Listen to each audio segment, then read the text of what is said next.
Hi నమస్తే అండి. నేను మీ జ్యోతిని. నేను ఈరోజు క్యాబేజీ కూర చూపిస్తున్నానండి. ఈ కూర అన్నంలోకి, చపాతీలోకి చాలా బాగుంటుందండి. క్యాబేజ్ అస్సలు ఇష్టపడని వాళ్ళు కూడా ఈ విధంగా చేసి పెడితే ఎంతో ఇష్టంగా తినేస్తారండి. మరి తయారీ విధానం చూసేద్దామా? నేనిక్కడ 450 గ్రాముల క్యాబేజీని తీసుకున్నానండి. దీన్ని బాగా కడిగి చిన్న చిన్న ముక్కలుగా కట్ చేసుకోవాలి. నేనిక్కడ చాపర్లో కట్ చేశానండి. మీరు చాకుతో కానీ గ్రేటర్తో కానీ సన్నగా కట్ చేసుకోవచ్చు. సన్నటి ముక్కలు కట్ చేసుకోవడం వల్ల కూర చాలా రుచిగా ఉంటుందండి. ఇప్పుడు స్టవ్ పైన ఒక ప్యాన్ పెట్టుకొని 5 టీ స్పూన్ల ఆయిల్ వేసుకొని వేడి చేయాలి. ఇందులో 1/2 టీ స్పూన్ ఆవాలు వేయాలి. ఆవాలు చిటపటలాడిన తర్వాత ఒక 1/2 టీ స్పూను జీలకర్ర వేసుకోవాలి. తర్వాత 1 టీ స్పూన్ శనగపప్పు, 1 టీ స్పూన్ మినప్పప్పు వేసి దోరగా వేయించాలి. ఒక అర నిమిషం వేపితే సరిపోతుంది. తర్వాత ఒక రెమ్మ కరివేపాకు వేసి మంచి సువాసన వచ్చేంత వరకు వేపాలి. ఇప్పుడు మీరు కావాలంటే 2 ఎండుమిరపకాయలు తుంచి వేసుకోవచ్చు.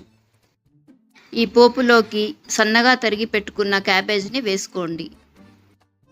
ఈ తాలింపుతో క్యాబేజీ చక్కగా కలిసేలాగా కలుపుకోవాలి. ఇప్పుడు ఇందులోకి 1/2 టీ స్పూన్ పసుపు వేసుకోవాలి. నేను ఇక్కడ 1/2 టీ స్పూన్ షుగర్ కూడా వేశానండి. ఇది ఆప్షనల్, మీకు నచ్చకపోతే వేసుకోవద్దు, కానీ వేసుకుంటే చాలా రుచిగా ఉంటుంది. ఒకసారి వేసి చూసి ట్రై చేయండి. మీరు నా వీడియోని మొదటిసారి చూస్తున్నట్టయితే ఒక లైక్ చేసి సబ్స్క్రైబ్ చేయండి. ఇప్పుడు ప్యాన్ని మూతతో కవర్ చేసి 5 నిమిషాలు లో టు మీడియం ఫ్లేమ్లో కుక్ చేయండి. ఇక్కడ క్యాబేజీ కొద్దిగా మగ్గిపోయిందండి. దీన్ని ఒకసారి మిక్స్ చేసి ఒక 1/2 కప్ ఆనియన్ పీసెస్ వేసుకుంటున్నాను. ఒకసారి కూరని బాగా కలపండి. ఇక్కడ మీ రుచికి తగ్గట్టు సాల్ట్ వేసుకోండి. నేనైతే 1.5 టీ స్పూన్ వేశానండి. కూరలో ఉప్పు బాగా కలిసేలాగా కలుపుకోవాలి. తర్వాత మూత పెట్టుకుని 10 నిమిషాలు లో ఫ్లేమ్లో బాగా మగ్గనివ్వాలి. ఈ లోపల మనకు కావాల్సిన మసాలా పేస్ట్ తయారు చేసుకుందాం. ఒక మిక్సీ జార్ తీసుకొని అందులో 1.5 ఇంచ్ అల్లము ముక్కలుగా చేసి వేసుకోవాలి. ఒక 4 పచ్చిమిరపకాయలను చిన్న చిన్న ముక్కలుగా చేసి వేసుకోవాలి. తర్వాత ఒక 1/3 కప్పు పచ్చి కొబ్బరి ముక్కలు వేసుకోవాలి. వీటన్నిటిని బాగా మెత్తగా పేస్ట్ చేసుకోవాలి. మెత్తగా అంటే మరీ మెత్తగా అవసరం లేదండి, కోర్సుగా చేసుకోవచ్చు. వీడియోలో చూపించిన విధంగా చేసుకోవాలన్నమాట. ఇప్పుడు ఒకసారి మూత తీసి కూరని చూద్దాము. కూర బాగా మగ్గిపోయిందండి. చాలా సాఫ్ట్గా కుక్ అయ్యింది. కూరని ఒకసారి కలపాలండి, లేకపోతే అడుగంటుతుంది.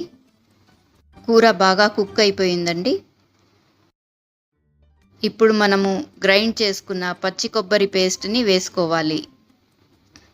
ఈ పచ్చి కొబ్బరి పేస్టు కూరకి చాలా రుచినిస్తుందండి. ఈ పేస్ట్ని కూరలో బాగా కలిసేలాగా కలుపుకోవాలి.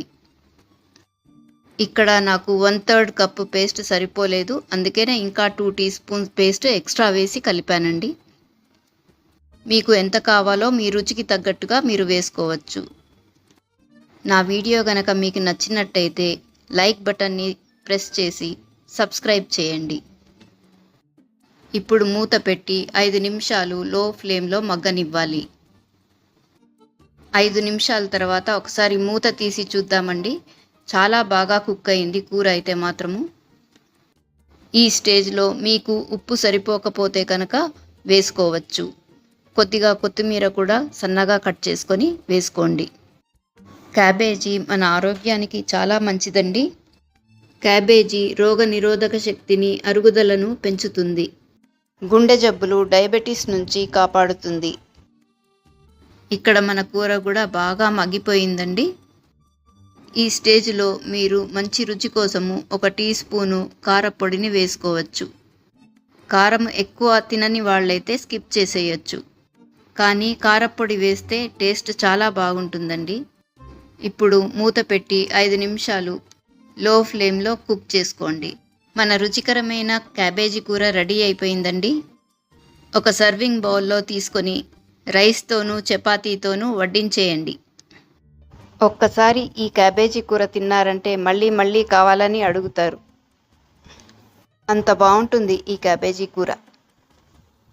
చూడటానికి ఎంత బాగుందో తినటానికి కూడా అంతే రుచిగా ఉంటుందండి.